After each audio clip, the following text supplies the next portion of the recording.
በቃሉ እንግዲህ አንዱ በእጅጉ ትኩረት የሚያስፈልገው ሌላው በኢትዮጵያ ውስጥ እየተከሰተ ያለ ነገር ምንድነው? በአማራ ክልል እየተካሄደ ያለው ሬዚስተንስ ቀጥሏል ተጠናክሮ ገፈዙ እንደሚለው በአንድ ወር በ3 ወር ወይ በ2 ሳምንት አጠፋችኋለሁ ብሎ ቢልም ኦልሞስት በሁሉም ሊባል በሚችል ደረጃ የአማራ ክልል ዞኖች የሚካሄደው ውጊያ እንደቀጠለ ነው። ያንን ማስቆም አልቻለም አገዛዙ። ሁለተኛ ውጤታማ የሆነ የመንግስት ስትራክቸር መዘርጋትም አልቻለም። ሁለት ነገር ነው ማንሳት የፈለኩትና አስተያየት ብትሰጥበትም ወንዶ አንዱ የሰሞነኛውን የዚህ ከህዳሴ ግድብ ጋር በተገናኘ እያካሄዳቸው ያሉ ሰልፎች አሉ። እነሱን በአማራ ክልልም እንዲካሄዱ ለማድረግ ሙከራዎች አድርጓል። እዛ ውስጥ የተከሰቱትን ነገሮች የተበተኑ ሰልፎች አሉ። በተካሄዱ ሰልፎች ላይ የተነሱ ነጥቦችም አሉ። እነሱ ያሉህንም መረጃዎች በተጨማሪ እነሱን በተመለከተ ያለህንም አስተያየት እንድታነሳ ነው። ሁለተኛ በፋኖ አመራሮች በኩል እየተጠቀሰ ያለ ነገር አለ። በሁለተኝነት ብንነጋገርበት የምወደው አሁን እንግዲህ የፋኖ አደረጃጀቶች አንዱ ይቀርብባቸው የነበረ ትችት ምንድን ነው?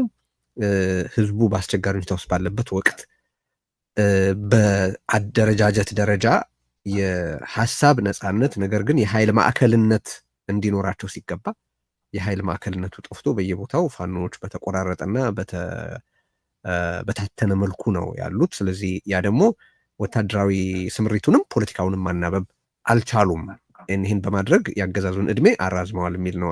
ይህንን የአቶ ዘመነ ካሴም በቅርቡ ሲናገር በነገራችን ላይ ተስማምቶ አቶ አስረስ ማርያም እንደዚሁ በአሁኑ ወቅት 4 ኪሎ ያለው አገዛዝ የሚገኘው በእኛ ድክመት እንጂ በሱ ጥንካሬ አይደለም የሚል አስተያየት ሲያቀርቡ በተለያየ ጊዜ ተመልክተናል። ስለዚህ አሁን ያሉበት ደረጃ ምንድን ነው የሚለውንም እናነሳለን። ሰው መጀመሪያ ምንድን ነው እየተካሄደ የነበረው የዋለው ዛሬም ትናንትም በአማራ ክልል ሰልፎቹ እንዴት ያሉ ነበሩ? በሰልፎቹ ውስጥ የተበተኑት ሰልፎች በምን ምክንያት ነው?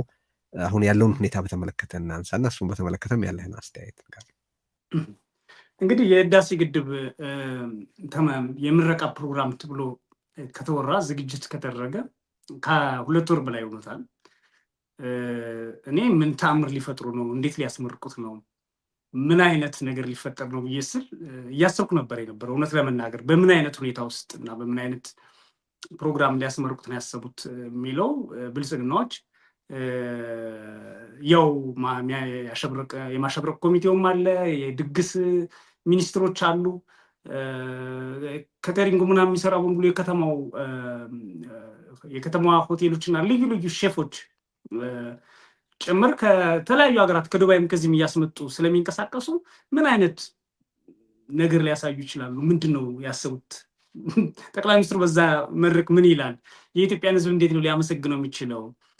በግድቡ ግንባታ ላይ የነበራቸው አስተዋጽኦ ሌሎች እንዴት ሊያመሰግን ይችላል ብለን እናስብ ነበር። እንደ ጋዜጠኛ የተፈጠረው ነገር እንደምታየው አንድ ተራ ኮንዶሚኒየም እንደሚመረቅ አይነት ነገር ነው።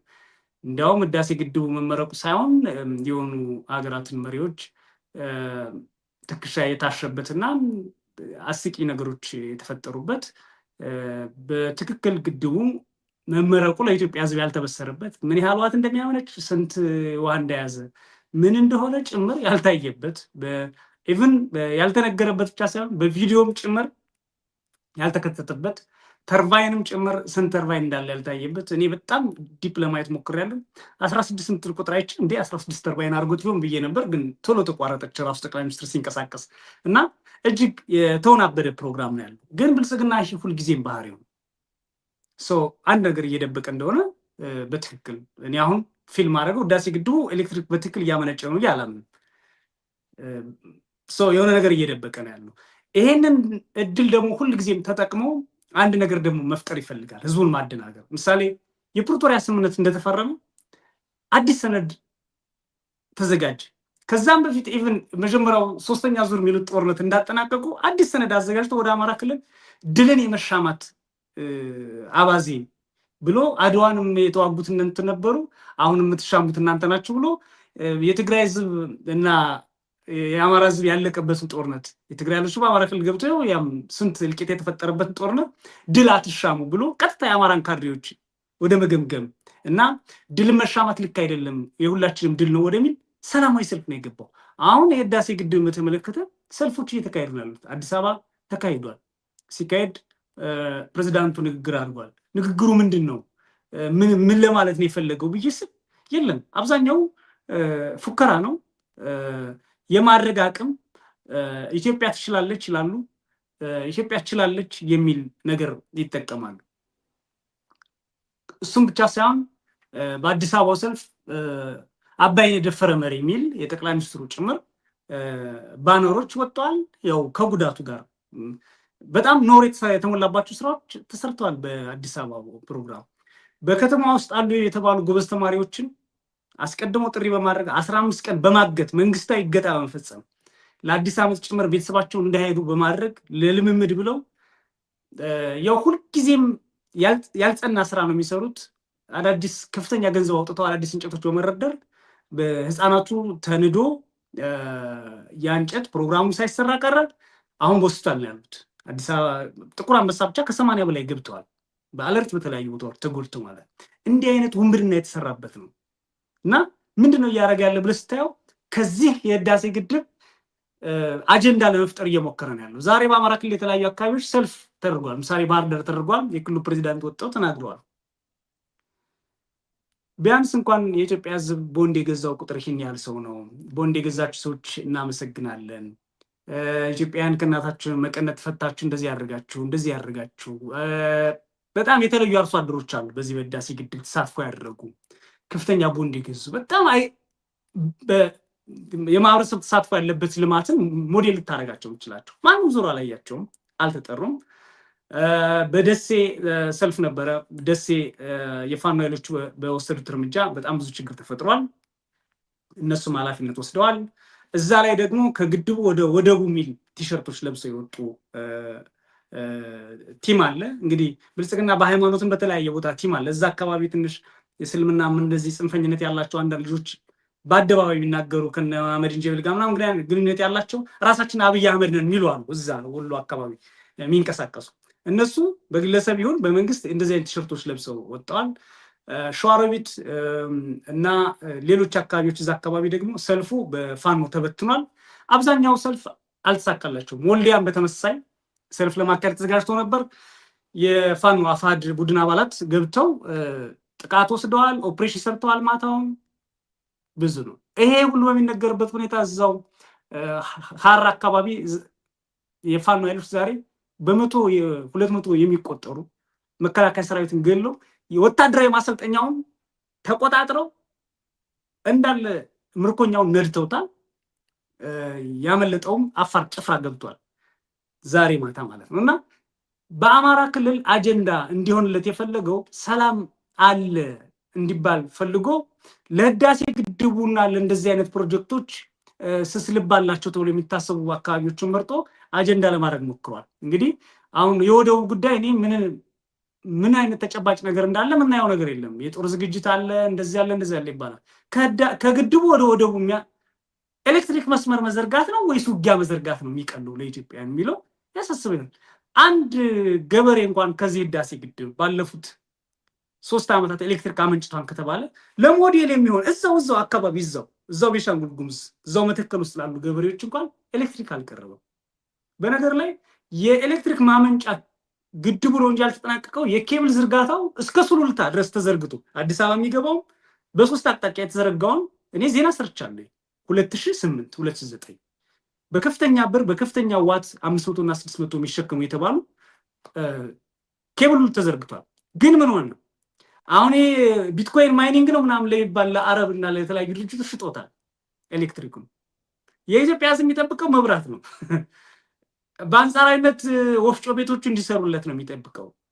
መብራት እንዳይቆራረጥበት ነው የሚጠብቀው። ግን ከፍተኛ የጦር መሳሪያ ግዥና የዶላር እጥረት ስላለበት ለእንደዚህ አይነት ስራዎች ሰርቷል። ከዛ ደግሞ ወደ ወደቡ እንሄዳለን የሚላል በህዳሴ ግድቡ ዙሪያ ያለው ቅዠት አልወጣላቸውም። እየደበቁ ነው ያለው። አንድ ነገር አለ፣ ያላለቀ ነገር አለ፣ ወይም ደግሞ ሊነግሩን ያልፈለጉት ነገር አለ። በዛ የተከፈለው መስዋዕትነት ኢቭን የአሁኑ ኢንጂነር ጨምሮ በሂደት ውስጥ ገና ፕሮጀክት ኤክስ ሲባል ጨምሮ የነበሩ ሰዎች መሆናቸው አምናለሁ። ግን ጠቅላይ ሚኒስትሩ እያደረጉ ያሉት እንደ ቲም እያደረጉ ያሉት አለ። አዳነች አቤቤ የተናገረችውን አይተናል። ትላንት ምን ሲሉት ነበር ስትል እነዚህ ሰዎች በቃ የምታምናቸው ሰዎች አይደሉም በፍጹም ማለት። ትላንት አብይ አህመድ ራሱ ለፖለቲካ ተብሎ የተገነባ ነው ካለ በኋላ ኢትዮጵያ የማድረግ አቅም ያላት መሆኑን ያሳያል ብሎ የሚናገርበት ሁኔታ ተፈጥሯል። ከዛ ላይ ደግሞ ህዝቡን ስለሚጠሉት የኢትዮጵያ ህዝብን በጣም ስለሚንቁት ስለሚጠሉት እናመሰግናለን እንኳን ማለት አልፈለገም። ጠቅላይ ሚኒስትሩ እናመሰግናለን ማለት አልፈለገም። የሚሰጧቸው መረጃዎች ያቸው 15 ሰው ሞቷል ይላል ሚኒስትሩ። እንደገና ወጥቶ ደግሞ ያስተባብላል። ግን እዛ አካባቢ የሞቱ ዜጎች ቁጥር እንዴ ህዳሴ ግድብ ፕሮጀክት እኮ ሰራተኞቹ የሚጠብቃቸው መከላከያ ሰራዊት እና የጸጥታ ኃይል አጥተው እንደነበረ እናውቃለን እኮ። ሰራዊቱን አንስቶ በቃ ተውት ተብሎ ማለት ነው። ውዳቄ የተጀመረ በለስ የሚባል ግድብ አለ። ልክ እንደዛ ወይም የሆነም ምን ልበል አሁን የመቀሌ ውሃ ማውጫ ተብሎ ወይም ጎንደር ሌላ አለ አይደል እንደዚህ 2 ዓመት የሚተው የሚበሰብሱ ከዛ ልክ እንደዛ ነበር ያደረገው። በዛ ሰዓት ከፍተኛ የሰለጠነ ኃይል ገብቶ በአካባቢው ከፍተኛ ውድመት ፈጥሯል። አፈናቅሏል ህዝቡ ከደቡብ ሱዳን ከሱዳን ከብሉናይል ግዛት የመጣ የታጠቀ ኃይል ማለት ነው። ይሄ ሁሉ ሲሆን ከለላ አልሰጥም ብሎ ነበር። የግድቡ ማሽነሪዎች እኮ በሰላሌና በጎጃም ጎዳናዎች እኮ እንደወደቁ ናቸው። ጥበቃ የሚሰጣቸው አጥተው አንስቶ እንኳን ለሞራል እንጦጦ ራሱ ይወደቃል ከነመኪናው ማለት ነው።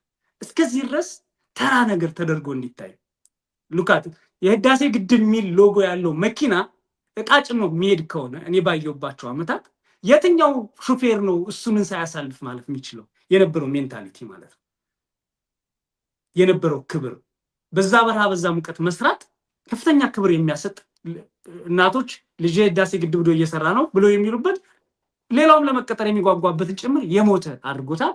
አለቀ ተብሏል። እኔ በማለቁም ጥያቄ የለኝም። ሪል ጨርሰውትም ከሆነ ሊወስዱት የሚችሉት ድርሻ ካላቸው ሊወስዱ ይችላሉ። ግን ያደረጉት ነገር በሙሉ ስታየው ነውር የተሞላበት ነው። ከሃዲዎች ናቸው፣ በጣም ፍጹም ከሃዲዎች ናቸው። እየተደረገ ያለው የህዳሴ ግድብ ምናምን ይመስላል። ኢትዮጵያን እንዴት እንደሚክዷት በየዕለቱ ምን አይነት እየቆፈሩ አዳዲስ እየቀበሩ እንደሚሄዱ ታሪኮቹንም የኢትዮጵያን ነባራዊ ሁኔታም እውነቷንም ህዝቡንም እንዴት እየቆፈሩ እያለበሱት እንደሚሄዱና እንደ አዲስ ብቻ እንዲታይላቸው እንደሚፈልጉ አንዱ የሚያሳየው የህዳሴ ግድብ ነው ብዬ አስባለሁ። በልዩነት በአማራ ክልል ለምንድን ነው ሰልፍ እንዲደረግና ህዳሴ ግድቡ እንዲተባበር የተፈለገው የሚለው ያው የአማራ ክልል እንግዲህ መንግስት አለ እንዲባልለት ነው የሚፈልገው። በእነዚህ ከተሞች መንግስት አለ እንዲባል ነው። ሌላ ደግሞ የፋኖ ከፍተኛ እንቅስቃሴ ስላለ አብዛኛውን ቦታ ስለተቆጣጠረበት አጀንዳ ሰጥቶ በቃ ያ እንዲወራ ስለሚፈልግ ነው። የሆነ እናንተም እያወራንበት ነው። የፋኖ ጉዳይ እንዲዳፈን ምናምን ነው የሚፈልገው እና ወደ ወደብ ልንሄድ ነው ወዘተ ወዘተ እያለ ከተሞች ላይ ይነዛል። በተጨባጭ ግን እነዚህ ሰልፎች የተካሄዱት ቦንድ የገዛው የአማራ ገበሬ ወይም የትግራይ ህዝብ ወይም የአማራ ህዝብ ወይም የኦሮሞ ህዝብ ወይም የአዲስ አበባ ህዝብ ወጥቶ አይደለም። እነዚህ ሰልፍ እየተካሄዱ ሲወጡም ድጋፍ ሰልፍ ተብሎ በግዴታ ነው። ምሳሌ አዲስ አበባው የምነግርህ ቀበሌን ያሳደሯቸው 8 ሰዓት ሰልፍ የምትወጡት ብለው አብዛኛዎቹ ሲመለሱ 9 ሰዓት 10 ሰዓት ስለሆነባቸው ብዙዎቹ ሰዎች በረሃብ ተዳክመው፣ ምክንያቱም አግተው ነው ያሳደሯቸው። ጠዋት ሌሊት ይዞ ለመሄድ በየቀበሌው ብር እንሰጣለን 4 ሺህ ብር ብለው በ4 ሺህ ብር አበል የራሱን ልማት የሚመርቅ ህዝብ ሊኖር አይችልም። ራሱ ቦንድ አውጥቶ ገንብቶ ራሱ እንቅልፍ አጥቶ ራሱ ኤሌክትሪክ መስዋዕትነት የሚከፍል ትውልድ ነው ተብሎ ያለውን በአበል ነው ሰልፍ አስወጥተው ከግድቡ ወደ ወደቡ ወይም አባይን የደፈረ መሪ አብይ አህመድ ወደሚል ለመቀየር የሞከሩትና አዳነች ስትናገር እንዲሰማ የተደረገው ይሄ ሁሉ ስታይ ማጭበርበር ነው። በትክክል ህዳሴ ግድብን በቃ ተመርቋል ብለህ ስትለው እኮ ሰዓት ብቻ ቀጥረ በዚህ ሰዓት በያለህበት የኢትዮጵያ ህዝብ ደስታህን አብስር ብትለው በቀጥታ በያለበት አካባቢ ሊገልጽ የሚችል ነው። በዛ ሰዓት አንተ በቴሌቪዥን ምናምን መልዕክት ልታስተላልፍ ትችላለህ። ግን እያደረጉ ያሉት ምንድነው? ማንኛውንም ቀዳዳ ተጠቅመው የማጭበርበር ፖለቲካቸውን ለማስፈጸም ጥረት ያደርጋሉ። ዘረፈጅነታቸውን፣ ጨፍጫፊነታቸውን፣ ኢትዮጵያ ጠልነታቸውን፣ ህዝብን እንደ ህዝብን ማጥፋት የመንግስታቸው የሚሉት ስርዓትና መገለጫ እቅዳቸው የሚበደሩበት የሚሸጡት የሚለውጡት ሀብት ንብረት በሙሉ ህዝብን ለማጥፋት የሚውል የሚያገለግሉበት እንደሆነ ለማሳየት እንደዚህ አይነት እድሎች ይጠቀማሉ። ሁልጊዜም ግርግር ካለ ብልጽግና አለ። ጦርነት ካለ ብቻ አይደለም ያለ፣ ድግስ ካለ ልክ አሁን በሰፈሩ ድምፃዊ ነኝ ወይም አስጨፋሪ ነኝ ብሎ እንደሚያስብ ሰው መጥሪያ ልትሰጠው አችልም። እሱም በቃ ይመጣል ብለህ ነው ልጠብቀው የምችለው። ባይሆን ረጅም ተጫውቶ ሌላ መደበኛ አርቲስትን ወይም ሰርጉን እንዳያበላሽብህ ወይም ሰርጉን ሀዘን እንዳያደርግብህ ወይም የሰርጉን የቀብሩን ወደ ሰርግ እንዳይቀይርብህ ነው ከጠጣ በኋላ ልትቆጣጠረው የምችለው እንጂ አይመጣም ብለህ ልታስቡ ማትችለው አይነት ሰው አለ በየሰፈሩ። ላይክ እንደዛ ነው ብልጽግና። ድንኳን መስበር፣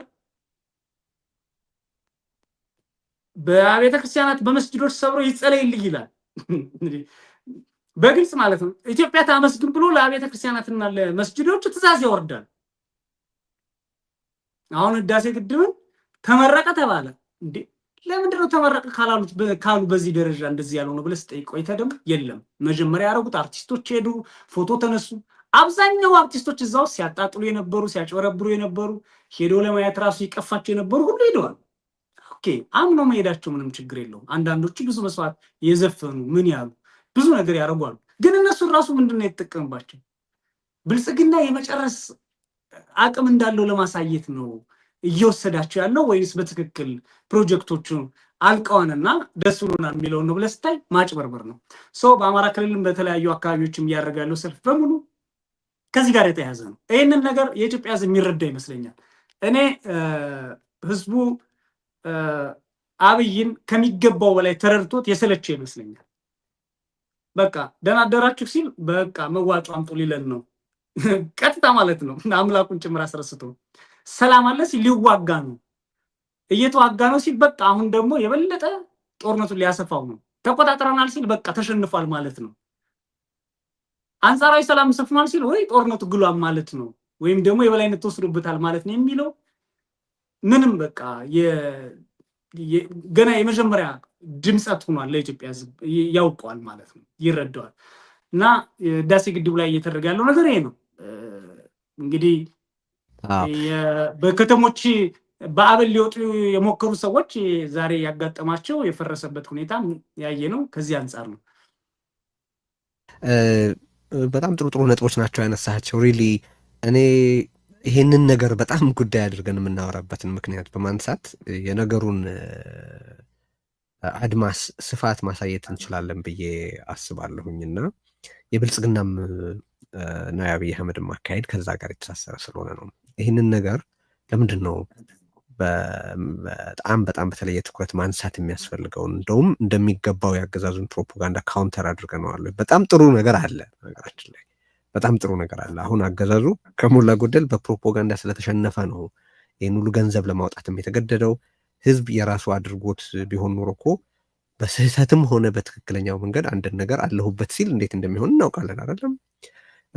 ራሱን ከዛ ቀደም የነበሩ ሂደቶች ግድቡን በተመለከተ የነበሩ እንቅስቃሴዎች ምኖች ሁሉ እኮ ህዝቡ ቅሬታ አለኝ በሚለው ስርዓት ላይ ሳይቀር ይህንን በተመለከተስ እተባበራለሁ እስከ ማለት ሲሄድ እናውቃለን። የሀገር ጉዳይ ነው ብሎ ሲያምን በኢትዮ ኤርትራ ጦርነት ጊዜ ሰው ምን ያህል ራሊ እንዳደረገ እናውቃለን። በአንጻሩ ደግሞ በጣም ተሳሳተ ብዬ የምልበት የእርስ በርስ ጦርነት ላይ በዛ ደረጃ አብይ አህመድ ያን ያህል መድከም አይጠበቅበትም ነበር። ማጭበርበርና የተወሰኑ በጣም አደገኛ ሚስሊዲንግ የሆኑ ነገሮችን መጣል ነበር። ከዛ በኋላ ያንን እየተቀበሉ የሚሰሩለት ብዙዎች ነበሩ። አሁን እንዴት እያማጠ እንዳለ ተመልከት። እና የብልጽግና ትርክት ለመሸነፉ ከብልጽግና ውጭ ሌላ ምስክር የለም። ግን ምን ለማለት ነው የፈለግኩ ያለሁት ይሄ ነገር ለምንድን ነው በጣም ትርጉም ያለውና በትኩረት መታየት ያለበት ስንል አንድ ትላንትን የሚመለከት ስለሆነ ነው። ይሄ ማለት የግድቡን የቀደመ እስከዛሬ ያለ ሂደት በተመለከተ የታሪክ ስርቆት ለማካሄድ እየሞከረ ስላለ ነው። የታሪክ ስርቆትንም የሚፈልግበት ምክንያት አለው፣ አነሳዋለሁ። እሱም አንዱ የሌጋሲ ጣጣ አለ። ምን ያርገው 7 ዓመት ቆይቶ ስራ አልፈጠረ፣ ልማት አልፈጠረ፣ መንገድ አልዘረጋ። መንገድ ስልህ ምንድን ነው? ታንኮቹ የሚመላለሱበት ወይ ጦርነት ለማካሄድ የሚፈልጋቸውን ነገሮች አድርጎ ሊሆን ይችላል። ግን ያወደማቸው ትምህርት ቤቶች፣ ያፈረሳቸው መንገዶች፣ ያፈረሳቸው የመሰረተ ልማት ተቋማት፣ ያስቆማቸው ፕሮጀክቶች፣ እንዳይሰሩ ያደረጋቸው ነገሮች፣ ያጠፋው የትውልድ ህይወት በካሪየር በህይወት እጣ ፈንታ ደረጃም ሊትራሊም ደግሞ የሰዎችን ህይወት ያጠፋው የሰው ህይወት በጣም በጣም በጣም ለቁጥር የሚታክት ነው። ስለዚህ አንድ ትላንትን በተመለከተ የታሪክና የሌጋሲ ስርቆት እያካሄደ ስላለ ነው። ሁለት ዛሬ ላይ ቅድም በጠቀስካቸው መንገዶች ራሱን ለማዋዋብና ያልሰራውን እንደሰራ ለማስመሰል ያልኖረን እንዳለ ለማስመሰል እየተጠቀመ ስላለ ነው። አሁን አማራ ክልልም ሌሎችም ቦታዎች ሰልፍ እያካሄደ አምስቲል ኢን ኮንትሮል ለማለት ለዛሬ ፕሮፓጋንዳ ፍጆታም ጭምር እየተጠቀመበት ስላለ ነው። ከዛም በላይ ግን ነገም ደግሞ የኢትዮጵያ ነገ የተሻለ እንዲሆን ጸረ አገዛዝ የሚደረግን ትግል ለማክሸፍም ሆነ አገሪቱ ነገ መሰል የሆኑ ብሔራዊ ፕሮጀክቶችና አጀንዳዎችን ለማንሳት ብትፈልግ ከወዲሁ እያጠለሸ እያበላሸ በጣም ከባድ እንዲሆን እያደረገ ስለሆነ ነው። ብልጽግና እና አብይ እየሰሩት ያሉት ወንጀል ትላንትናንም ዛሬንም ነገንም የሚመለከት ስለሆነ ነው ይሄ ጉዳይ በጣም አስፈላጊ የሆነው። አንድ ሁለተኛ የግድቡ አስተሳሳሪነት ሁሉም የኢትዮጵያ ህብረተሰብ ተሳትፎበት የሰራው ብሔራዊ የትስስር ምልክት እንዳይሆን በራሱ ምስል እሱ ብቻ ስለመራው የተሳካ አስመስሎ እሱ ስለሰራው የተጠናቀቀ አስመስሎ ለማቅረብ ሲሞክር ትላንት ከተሰሩ ስራዎች ኢትዮጵያውያን አንድ የመተሳሰሪያ ትዕምርት እንዳይኖራቸው እያደረገ ነው። ሁለተኛ ዛሬ ላይ ለምንድን ነው ሌላ የፖለቲካ ችግር ዲስከስ እንዳይደረግ ጋዝ ላይት ለማድረግ ዲስኮርስ ለማቆሸሽም ለማደናቆርም እየተጠቀሙበት ነው። ከዛም አልፎ ከዚህ በኋላ ለሚያካሂደው ጦርነት አስቀድሞ የአርበኝነትን ምስል እየፈጠረ እኔ እኮ የምገለውም እስከ ዛሬ የተዋጋሁትም አሁን እየገደልኩ ያለሁትም ወደፊትም የምገባበት ጦርነት ሁሉ ስለ አገር ነው የሚል ምስል ለመስጠት እየሞከረ ነው። ስለዚህ አሁን የሚያደርጋቸው ነገሮች ትላንትን የሚያቆሽሹ ትላንትን የሚያቆሽሹ ዛሬን የሚያጠለሹና ነገን የሚያጨነግፉ ናቸው። ሲሪየስሊ መታየት አለባቸው ነው እያልን ያለ ነው። አሁንም በትርክት ደረጃ ተሸንፏል። በመሬት ላይ ውጊያ ተሸንፏል ማለት ሊያጠፋው አልቻለም። የተሟላ የሀገሪቱ ቁጥጥር የለውም። ሞኖፖሊ ኦፍ ቫይለንስ የለም። ራሱ በሚቆጣጠራቸው አካባቢዎችም ስርዓት ባለው መንገድ ህግ ማስከበር አልቻለም። ወንጀል በጣም በከፍተኛ መጠን ጨምሯል። በነገራችን ላይ ፖለቲካል ላንድስኬፕ ክፉኛ ጠቧል ብቻ ሳይሆን የለም። አሁን በአሁኑ ወቅት የራስን ሀሳብ ገልጸህ በሰላም ማደር የምትችልበት ሁኔታ ቀርቶ ፖለቲካው አይመለከተኝም ብለህ እንኳን ሴፍ የማትሆንበትን ሁኔታ ፈጥሯል። ምንም አካባቢ በብልጽግና ስር ሴፍ አይደለም። ምንም አካባቢ በአሁኑ ወቅት ሌላ ጊዜ ቢሆን አንድ አገዛዝ ሰላም ለማስፈን ሲሞክር ሌሎች ደግሞ አይ ይሄ አልተስማማንም ብለው አመፅ ሲፈጥሩ ነው የምናውቀው። አሁን ሞት የሚፈበረከው ከማዕከሉ ነው። ሞት የሚከፋፈለው ከማዕከሉ ነው። በየአቅጣጫው በድሮንም በከባድ መሳሪያም ሞት የሚከፋፈለው ከማዕከሉ ነው። አንድ በኢኮኖሚው ምክንያት ደግሞ ይህ አሁን ያለው ኢኮኖሚ የሞት ኢኮኖሚ ነው፣ የጥፋት ኢኮኖሚ ነው። በነገራችን ላይ አሁን በዝርፊያና በዎር ፕሮፊቲሪንግ የበለጸጉ ሰዎች ናቸው እንጂ ያሉት በስርዓት የሀገሩን ስርዓት ተጠቅመው ለሀገሩ ግብር ከፍለው ህብረተሰብ ቀጥረው ከውጭ ሀሳብም ሆነ ጥሬ ዕቃም ሆነ ሌላ ነገር አምጥተው አገር ውስጥ ካለው ነገር ጋር ቀላቅለው የሚያመርቱ አገልግሎት በመሸጥ እና በመስጠት ሰላማዊ የሆነ በሆነ መንገድ ሀብት ሬጉላር በሆነ መንገድ ሀብት መስራት የሚችሉበት ሁኔታ አይደለም የተፈጠረው በብልጽግና አገዛዝ ስርዓት። አሁን ይህን ሁሉ ስታይ ትላንትንም ዛሬንም ነገንም ነው የሚያቆሽሸው። በቃ ብቃቱ ይሄ ነው። በነገራችን ላይ ከባድ የሆነ የማቆሸሽ ብቃት አለው እና የማበላሸትና የማበላሸት የማቆሸሽ የማርከስ ብቃት አለው። ይሄንን ሲሪየስሊ ማየት ያስፈልጋል። እንደ ሰሞነኛ ጫጫታ አይደለም፣ ሪል ኮንሲኩዌንስ ያለው ነገር ነው። አሁን ይሄ የአርበኝነት ጨዋታ ለህዝብ ግንኙነት ብቻ የሚደረግ አይደለም። ሌላ መደበቅ የፈለጉት ነገር አለ ቴዲ አለ። ዜናዎቹን ስናይ ሁለት በጣም መሰረታዊ ዜናዎች አብይ አህመድ ስርዓትን በተመለከተ ወጥተዋል። አንደኛው ለተባበሩት መንግስታት 42 ሀገራት ያስገቡት የጋራ አቋምና በአውሮፓ ህብረት በኩል ለተባበሩት መንግስታት እንዲገባ የተደረገ አቅራቢው የአውሮፓ ህብረት እንዲሆን ይሆናል። እሱም አንዱ የሽግግር ሂደት በኢትዮጵያ ስታክ አድርጓል፣ ቁሟል፣ የለም ጭራሽ ወደኋላ ተመልሰዋል ሚልና የሰብአዊ መብት አያያዝ እጅግ አሳሳቢ ደረጃ ላይ ደርሷል የሚሉ 42 ሀገራት ተፈራርመው ለተባበሩት መንግስታት ድርጅት አስገብተዋል። አንዱ ብልጽግና እንደ ባለዛር ድቤ ያስመታ ህዳሴ ግድብ የሚያስብለውና ዛሬ ነጋልኝ በሚል ግርግር ከሚፈጥርባቸው ጉዳዮች አንዱ ይሄ ነው። ይሄ ምን ማለት ነው? ለሽግግር ፍትህ ተብሎ እነዚህ ሀገራት የአውሮፓውን ጨምሮ ገንዘብ ፈሰስ አድርገዋል፣ ውል አስረዋል። የመጀመሪያ ዙር ምሳሌ 10 ሚሊዮን ዶላር ብሎ ከሆነ 2 ሚሊዮን በመጀመሪያው ተርም ላይ ለቀውላቸዋል። የፖሊሲ ድጋፍ ለማድረግ ብዙ ስምምነቶችን ሞክረዋል። በሚቀጥሉት ሀገራት በእነዚህ መሰረት ላይ ምክንያቱም የሚጠቅሰው ቀጥታ የተቋማት የሰራዊቱ የንጹሃን ግድያ እዚሁ ላይ እዚሁ የሽግግር ፍትህ የሚለው ላይ በዜጎች ላይ የሚፈጸሙ ግድያዎች ከሌሎች ኃይሎች በበለጠ በአገዛዙ በርትተው ቀጥለዋል ነው የሚለው። በንጹሃን ዜጎች ላይ የሚፈጸሙ መሰረተ ልማቶችን ማውደም ጨምሮ ነው የሚለው። በነገር ላይ እዚህ መሰረተ ልማትን በተመለከተ ኢህአዲግ እና የቀደሙ የኃይለ ሥላሴ ስርዓት በኢትዮጵያ መሰረተ ልማት የመዘርጋት ልምምዳቸው ሰፊ ነው። በተለይ ኢህአዲግ አስፍቶታል። አብይ ግን ተመልክተው አንዳንዴ ምን አስባለሁ፣ ወይ ኢትዮ ቴሌኮም እኮ ይሄን ያህል ባይስፋፋ ኖሮ አብይ አህመድ የትም ቦታ ላይ ድሮን መጣል አይችልም ነበር ላለው። ለምን የሚጠቀማቸው የቴሌ ተዋሮችን ነው። ኢትዮ ቴሌኮም ራሱ በኢትዮጵያ ህዝብ እንቁላል የምጥል ዶሮ ናት ተብሎ በፓርላማ ክርክር ተደርጎለት በውድ ላብና ገንዘብ የተገነባውን ተቋም አሲዞ ተበድሮ እንደገና ለህዝብ በተተከሉ ታወሮች ድሮን እያሽከረከረ ይመታበታል። ከመተማ አዲስ አበባ፣ ከመቀለ አዲስ አበባ ወይም ከሞያሌ አዲስ አበባ በተገነቡ የአስፓልት መንገዶች ታንክና የጦር መሳሪያ በፍጥነት እያሽከረከረ የግድያ ማሽኖቹን በሚፈልገው ሰዓት ያደርሳል። ይሄ በኢትዮጵያ ውስጥ ያሉ የመሰረተ ልማቶችን በሙሉ አብይ አህመድ ለምን የተጠቀምባቸው ስትል ኢምፖርት ኤክስፖርት ለማሳለጥ ለህዝብ ግንኙነት ትስስር አይደለም እኮ። ሐኪም የሚመጣ ሰው አንድ ባስ ሙሉ ሰው እንዴት አማራ ሊሆን ይችላል ብሎ እኮ ፓርላማ ላይ እየተናገረ ነው። መፈንቅለ መንግስት ሊያካሄድ ነው እንጂ እንዴት አንድ ባስ 60 ሰው አማራ ሊሆን ይችላል ብሎ እና የከለከልናቸው ለዛ ነው ብሎ አዲስ አበባ እንዳይገቡ ይሄ በአደባባይ እየተናገሩ ነው ፓርላማ። ያ መንገድ ግን አይደለም የአማራ ህዝብ ከተቻለ የሱዳን ህዝብ መጥቶ ሲታከምበት የነበረ ነው። ከ2010 በፊት ከሱዳን የሚመጣ በባስ የሚመጣ ኢትዮጵያዊ ነበረ በመተማ አድርጎ። እነዚህን ሁሉ መሰረተ ልማቶች ለግድያ ነው የተጠቀምባቸው።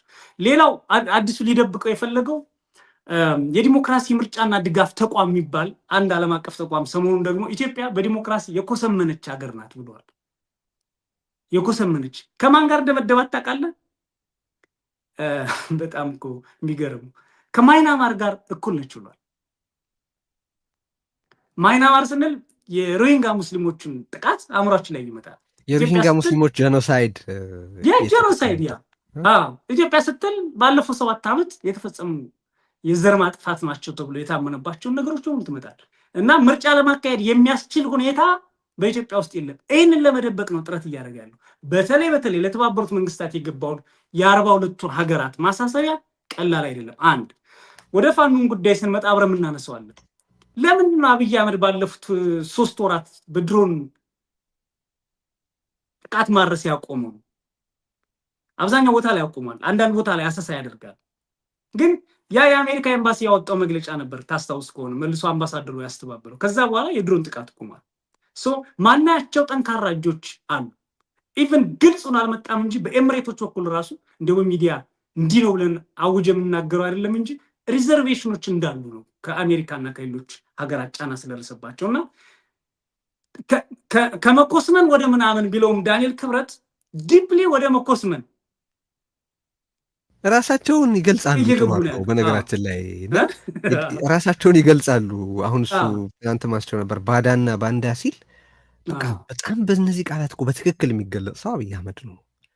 ሌላ ሰው እኮ ፈልገህ አታገኝም። ልክ እንደዚህ ደግሞ በጣም በሚገርም ሁኔታ እነዚህ ሰዎች እኔ ብዙ ጊዜ ኢትዮጵያን አይወዱም እንደ ጠላት ነው የሚቆጥሩን ብዬ ማነሳው ባዳ ብሎ ማንን ነው የሚለው? ኦኬ ለጎረቤት ህዝብ ለሱዳን ህዝብ እኮ ባዳ አትለውም እኮ ወዳጅ የሆነ የሱዳን ህዝብ ወዳጅ የሆነ ኤርትራ ህዝብ ነው የምትለው። ኦኬ ባንዳስ የምትለው ማንን ነው? በጣም በከፍተኛ ጥላቻ ጭንቅላታቸው ውስጥ የተከማቸ ነገር አለ። አሁን ይሄ የቃላት ኳኳታ አንዳንድ ከያኔና ገጣሚያን እንደሚያደርጉት ሐሳብ የሌለው ግን ወይ እንደዚህ ብሎ የሚገለጽ ከፍተኛ የቃላት በቃ ድንገት ጠዋት አብይ አህመድ ቢሮ ሲገባ ዳንኤል ክብረት እነዚህ 2 እና 3 ቃላት ገጥሞ ይቆየዋል። እነዛ ይወጣሉ። እነዚህ ግን አብዛኞቹ የምታያቸው ለዘር ማጥፋታቸው መነሻ የሚሆናቸው እንዴት የራስን ዜጋ ባንዳና ባዳ ብለህ ታገለዋለህ ትገድለዋለህ? አንድ መደበቅ የፈለገው ሌላ ዜናም አለ። የዚህ የባይደን በብልጽግና ላይ ጥሎት የነበረው ማዕቀብ መራዘምም እንደዚሁ ሌላ በጣም የሚቆነጥጠው ነገር ነው እና በአጠቃላይ እነሱ የዲፕሎማሲ ኩስመና ብለው ሲያወሩ በአንጻሩ ማነው የዲፕሎማሲ ምንድነው የአገሪቱ ኩስመና አበቃ ብለው ሲያወሩ አክቹሊ ግን ከምንም ጊዜ በላይ በተደጋጋሚ በቀናትና በሰዓታት ልዩነት በልዩ ልዩ መንገድ የአገሪቱ የዲፕሎማሲ ድቀት እያፈተለከ በቃ አደባባይ ላይ እየተሰጠ ያለበት ጊዜ ነው። ስለዚህ የራሱ የግድቡ ስነስርዓት ያንን ይነግርሃል። የማዕቀብ መቀጠል በትራምፕ የባይደን ማዕቀብ እንዲቀጥል መወሰኑ ሌላ የሚነግርህ ነገር ነው። ቅድም የጠቀስካቸው የ42 ሀገራት ያገዛዙን የሰብአዊ መብትና ሽግግር የተመለከተ ሪፖርት እሱን ይነግርሃል። ዴሞክራሲን በተመለከተ ያለው ነገር እሱን ይናገራል። ሌሎች ጉዳዮችን በተመለከተ ትራምፕ ብዙ ነገሮችን እለውጣለሁ፣ አስተካክላለሁ የሚል ዳያሜትሪክሊ ኦፖዚት ከሆነ ሌላ ጽንፍ ማለት ሌላ ቦታ የሚመጣ ቢሆንም አይዲዮሎጂካሊ ግን ብልጽግናን በተመለከተ አንድ አይነት እይታ የኖረው መሆኑ የታየበት ነው። በብዙ መልኩ ብልጽግና ፌል እያደረገ ያለበት ጊዜ ነው። ሁለተኛ የፋኖም እንቅስቃሴ ልክ በሌሎች ቦታዎች እንዳለው ሁሉ ኦሮሚያም ላይ በነገራችን ላይ አጠፋቸው ደመሰስኳቸው ቢልም ስቲል በበርካታ የኦሮሚያ አካባቢዎች እየተዋጋ ነው። የትግራይ ሁኔታ የሚታወቅ ነው። ስለዚህ ብልጽግና መጀመሪያ የመንግስትን ኤሰንስ አያሟላም። የመንግስትን ኤሰንስ አያሟላም ማለት በኤሰንስ ደረጃ መንግስት ነው ልትለው የምትችል አይነት ቡድን አይደለም፣ ሆኖም አያውቅም በነገራችን ላይ። ከዛ አሁን ደግሞ ወደ ምን እየተለወጠ ነው? አክቹዋሊ መሬት ላይ ያለው ቁጥጥር በተፋላሚ ኃይሎች ያለው ቁጥጥር በተፋላሚ ኃይሎች እጅ ያለው የሀገሪቱ ግዛት ይበልጣል በብልጽግና እጅ ካለው ቁጥጥር በነገራችን ላይ አሁን ባለው ሁኔታ እና እንደ ዝም ብለህ እንዲሁም አይተው በቅርቡ አቶ ገዱ ያለው ነገር ነበር። 4 ኪሎ ያለ የጎበዝ አለቃ ነው እሱም እንጂ እንደ አንድ መንግስት አይደለም መቆጠር ያለበት የሚል ከዚህ ቀደምም ይህ ሰውዬ ያለው ስነ ልቦና በምንም አይነት የመንግስት አይደለም። ስለዚህ እንደ መንግስት ተቆጥሮ ግብር ሊከፈልለት፣ እንደ መንግስት ተቆጥሮ ትዕዛዛቱ ሊፈጸሙ፣ ህግጋቱ ሊተገበሩ አይገባም የሚል አስተያየት በተለያየ ጊዜ ያቀርበናል። አሁን በአማራ ክልል ያለው አንገቨርነብል የሆነ ሁኔታ እንደሌለ ለማስመሰል ነው ሰልፎቹን ሊጠቀምበት የሞከረው። ግን ቅድም እንዳነሳ ነው ደግሞ ሌላም አደጋ አለ። ያኔ ከትግራዩ ጦርነት በፊት እንደዚሁ ጦርነት እየመጣ ነው፣ በጣም አደገኛ ነው፣ እዚህ ጦርነት ላይ አገዛዙን ማስቻልም ሆነ መተባበር አይገባም የሚል ተደጋጋሚ የማሳሰብ እናሳስብ ነበር። ሹር እናንተም አውሎ ሚዲያ በኩል እኛ በሬዮትም ሆነ በሌሎች መገናኛ ብዙሃን በኩል ደጋግመን ነበረ የምናነሳው። ኢሳያስ ይዟት ይሞታል፣ ሀገሪቱን ይዞ የመሞት ፖለቲካ ነው እየተጫወተ ያለው እንል ነበር። የጦርነት ዋዜማ ላይ ማሳሰቢያዎች ብዙ ጊዜ ያሳዝናል ማለት ኢግኖር ይደረጋሉ። ተስፋ አደርጋለሁ አሁንም እንደዛ እንደማይሆን። አሁን እያወራን ያለ ነው ይሄን ነገር ለምንድን ነው? አንዱ ይሄ የጦርነት ዋዜማ ነው፣ የጦርነት ሞቢላይዜሽን አካል ነው። ስለ ግድብ እየተወራም ቢሆን ሌላ ገደብ በሌለ ሁኔታ ስለሚፈስ ደም ነው እየተወራ ያለው። አክቹዋሊ አብይ አህመድ ስለ ቀይ ባህር ያወራ እንጂ እያወራ ያለው ስለ ደም ባህር ነው። እና ይሄንን ገንዘብ ዝም ብሎ ማናቸውም ጊዜ የሚካሄድ ራሱን የማዋዋብ ብቻ ፖለቲካ አይደለም፣ የቅድመ ጦርነት ፓብሊክ ሞቢላይዜሽን ነው። ስለ አርበኝነት ስለምን እየተወራ ያለው የምንዘምተው በዚህ ስፒሪት ነው የሚል አይነት ስሜት ነው የሚል ግብ ነው ያለው። ወደ ጦርነት የተቀሰተ ፕሮፓጋንዳ ነው እየተካሄደ ያለው። ይሄ የቅድመ ጦርነት ፕሮፓጋንዳ ነው። በብዙ መልኩ ካየነው የሚሊተሪ ሞቢላይዜሽኑ አለ፣ ፐብሊክ ሞቢላይዜሽኑን አሁን እያወራ ነው። ኢኮኖሚክ ሞቢላይዜሽኑን የምትመለከተው ነው። በዲፕሎማሲ ደረጃ በአሁኑ ወቅት የአብይ አህመድ እንቅስቃሴ ሁሉ ጦርነቱን ጀስቲፋይ የማድረግ እንቅስቃሴ ነው። ይሄ ዘመቻ ይሄ ጦርነት አይቀሬ በሆነበት ምዕራፍ ላይ ከደረሰ ቆይቷል። መቼ አብይ አህመድ እንዲተኮስ ይወስናል የሚለው ካልሆነ በስተቀር አሁን ባለው ሁኔታ የጦርነቱ ትራጀክተሪ ኦልሞስት ላይመለስ በሚችል ደረጃ አይቀለበሴ በሆነ ደረጃ በቃ ኢኔቪታብል ነው የሆነው አሁን ጦርነቱ። ስለዚህ እዚህ ላይ አሁን መጠየቅ ያለብን ጥያቄ አንድ፣ አገዛዙ አገሪቱን ይዟት እንዳይጠፋ እንዴት ማድረግ ይቻላል? በአማራ ክልል ያለው ቅድም ያነሳ ነው የፋኖ አደረጃጀት ወደ አንድ የመምጣት ጉዳይ ጠቃሚ የሚሆነው ከዚህም አኳያ ነው። እሱም በተመለከተ አስተያየት ይሰጥበታል። ሁለተኛ በዚህ ውስጥ በሚሊዮን የሚቆጠሩ ዜጎች ጠፍተው እንደገና ሌላ ሀዘን እንዳንቀመጥ ያውም ሀዘን የምንቀመጥበት ቦታ ካለ ማለት ነው። ሀዘን የምንቀመጥበት አገር የሚተርፍ ከሆነ ከዚህ ሌላ ሙሾ እንዳይሆን ሌላ ሀዘን እንዳይኖር ምን መደረግ ይችላል የሚለው ላይ ሲሪየስ የሆነ ስትራቴጂክ እሳቤ ያስፈልጋል ነው እያልን ያለ ነው። የፖለቲካ ፓርቲዎችም አሁን ባለው ሁኔታ ውጭ ያሉ የሲቪክ ማህበራትም ማናቸውም አይነት ፖለቲካዊ ተሳትፎ የሚያደርግ አካል ሁሉ ሊያስብ የሚገባው አዘስ ታይም አብይ አህመድ እየተሰናዳ ባለበት ጦርነት ሊመጣ ካለው እልቂት እንዴት መትረፍ ይቻላል፣ በዚህ ሁኔታ ሀገሪቱን ይዟት እንዳይጠፋ ይህን አገዛዝ ከሀገሪቱ ጫንቃ ላይ እንዴት ማውረድ ይቻላል የሚለውን በተመለከተ መሆን አለበት። እርጀንሲው ፊል እየተደረገ ነው ብዬ ስለማላምን ነው ደግሜ ያነሳሁት። እንደ መጨረሻ ወደ ማዕከልነት ወደ አንድ ለመምጣት የሚደረገውን ጥረት በተመለከተ ምንድን ነው የምታውቀው?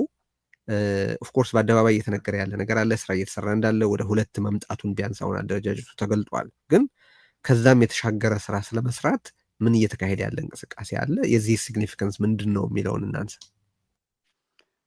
መልካም ቴዲ፣ አንድ ከፋኖ በፊት አንድ ነጥብ ላንሳ። አሁን ያለው የአብይ አህመድ ጉዳይ ስታነሳ ትዝ ይልህ ከሆነ በሶስተኛው ዙር ውጊያ ብሎ ብልጽግና ያወጀው ሰሜን ኢትዮጵያ ከትግራይ ጋር አጠቃላይ ተያይዞ የተካሄደው ውጊያ የመጨረሻ ዙር የተባለው እና በፕሪቶሪያ ስምምነት ተኩስ አቁም የተደረገበት ውጊያ ሰዓት እና የአሁኑ ሰዓት ተመሳይ ነው። ያኔ የመንግስት ምስረታ ብሎ አዲስ አበባ ሽር ጉድ እያለ የሆኑ ሀገራት መሪዎች ጠርቶ ንግግር እንዲያደርጉለት በሀገር ውስጥ ጸረ ሴም በአፍሪካውያን አይን ደግሞ የአፍሪካ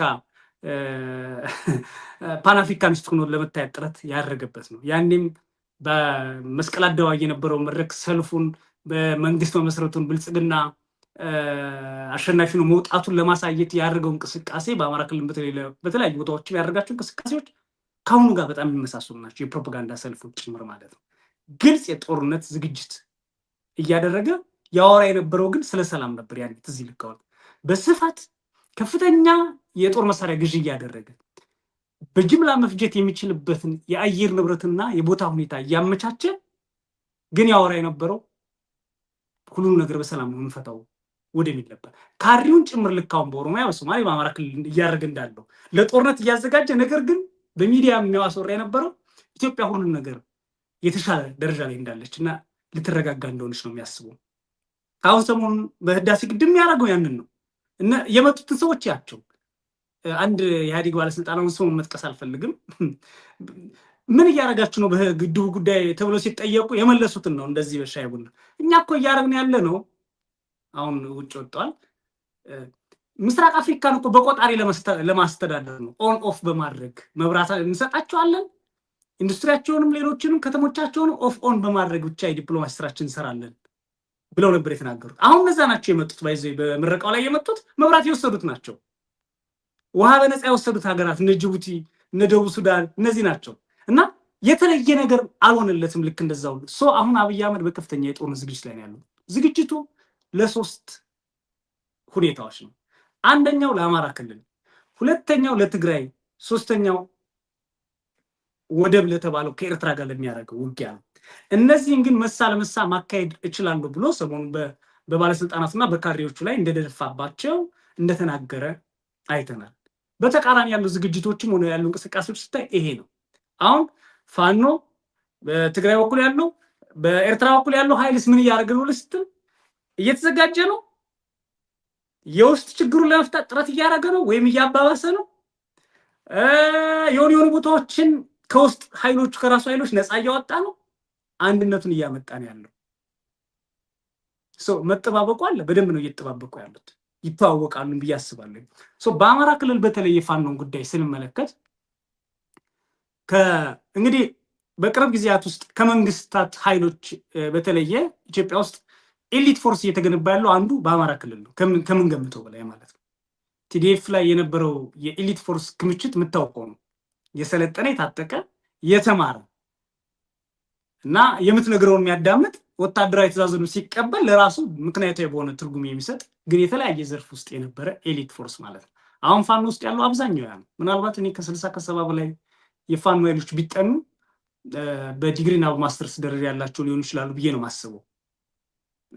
ለምን ከዩኒቨርሲቲዎች ከተለያዩ አካባቢዎች ከሄዱትና መሪ ከሆኑት ወይም ሰብሳቢ ከሆኑት ባለፈ ይልቅ በአብዛኛው በእኛ እድሜ ያለው ዩኒቨርሲቲ ያጠናቀቀው ሰው ነው ውጊያ ውስጥ ያለው እና ፋኖ በአብዛኛው አካባቢዎች በአሁኑ ሰዓት ከፍተኛ ወታደራዊ ስልጠናዎችን አከናውኑ 6 ወር 7 ወር በኮማንዶ በተለያዩ ደረጃዎች የሚባል ደረጃ ራሱን አደራጅቷል። በጣም በተደራጀ ደረጃ ነው ያለው እና ማደሪያ ሙያው ካምፖችን አድርጓል። ከዚህ በፊት ከነበረው በተለያዩ ሁኔታዎች ውስጥ የሚንቀሳቀስ ከነበረበት ሁኔታ በተደራጀ ነው።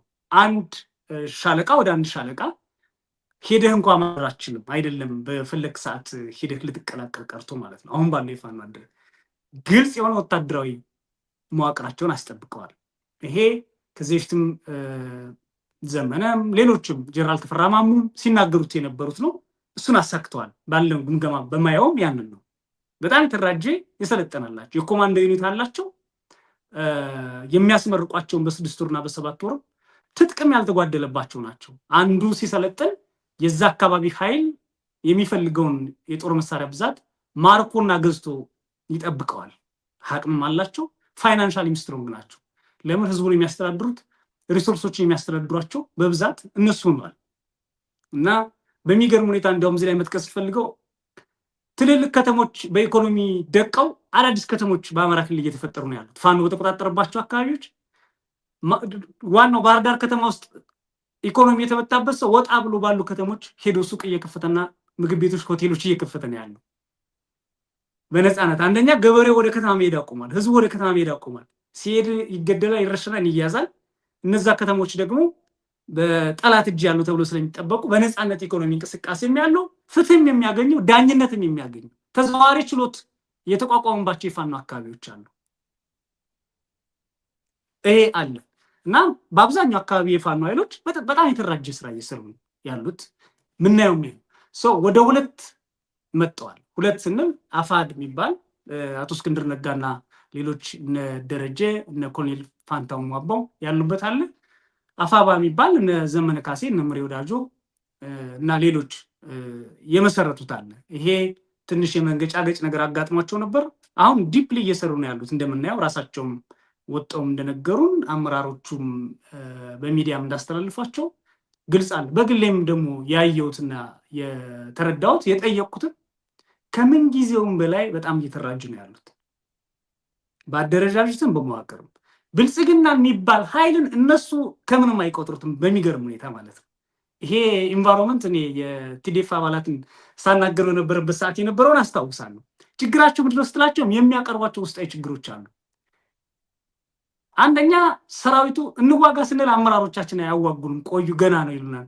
ይሄን ከተማ ደርምሰን ገብተን ምንጥለውን ይላሉ። ምሳሌ ባህር ዳርን ሰራዊቱ በ2 ሰዓት ሊይዘው እንደሚችል ያምናል ወይ? ግን 3 ወርና 4 ወር ያቆየዋል ወይ? መሰረተ ልማት ያቀርባል ወይ? መብራት ሊያቀርብለት ይችላል ወይ? ውሃ ሊያቀርብለት ይችላል ወይ ብለህ ስታስብ ደግሞ ያ አመራሮች የሚይዛቸው ይመስለኛል። ኤርፖርቱን ምኑን ጨምሮ ሰርቪስ መስጠት ይችላል ወይ እንደ መንግስት?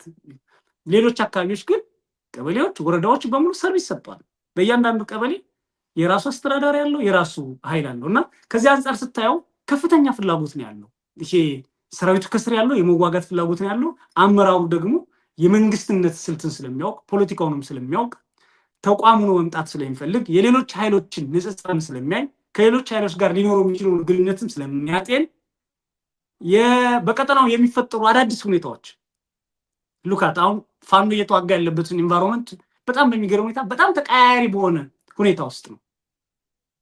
ምሳሌ ከቲዲኤፍ ጋር ሙሉ ለሙሉ ብልጽግና ጸብ ነው ብለህ አስበህ እየተዋጋህ እያለህ የሆነ ኃይል ተፈንክቶ ይወጣል። እሱ ብቻ አይደለም።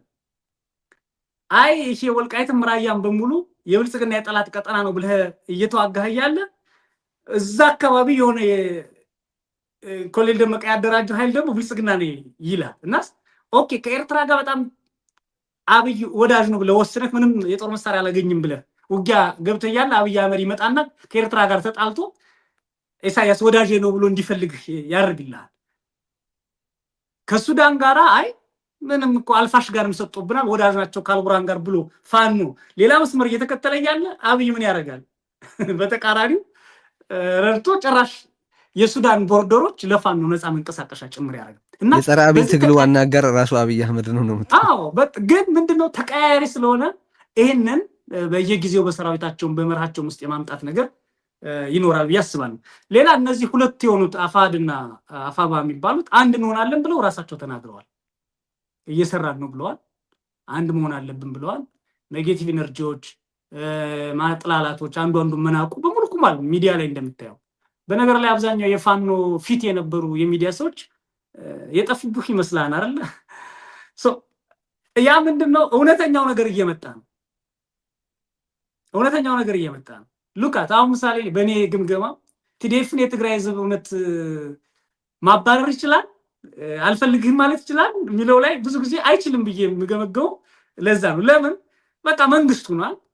በቃ ቢያንስ ዲሞክራሲያዊ ወይ ልማታዊ ሁሉ ብሎ መጠየቅ ይችላል የትግራይ ህዝብ ቲዲኤፍን። አሁን በአማራ ክልል ብልጽግናን አይደለም ልማታዊ ወይም ዲሞክራሲያዊ ሁሉ ብሎ ሊጠይቀው የሚችለው አይደለም። ብልጽግና ፋኖን ሊያጠፋው የአማራ ህዝብ ራሱ ማጥፋት በማይችልበት ደረጃ ሆኗል። ይሄን መናገር ይችላል። የሚችለው ምንድነው?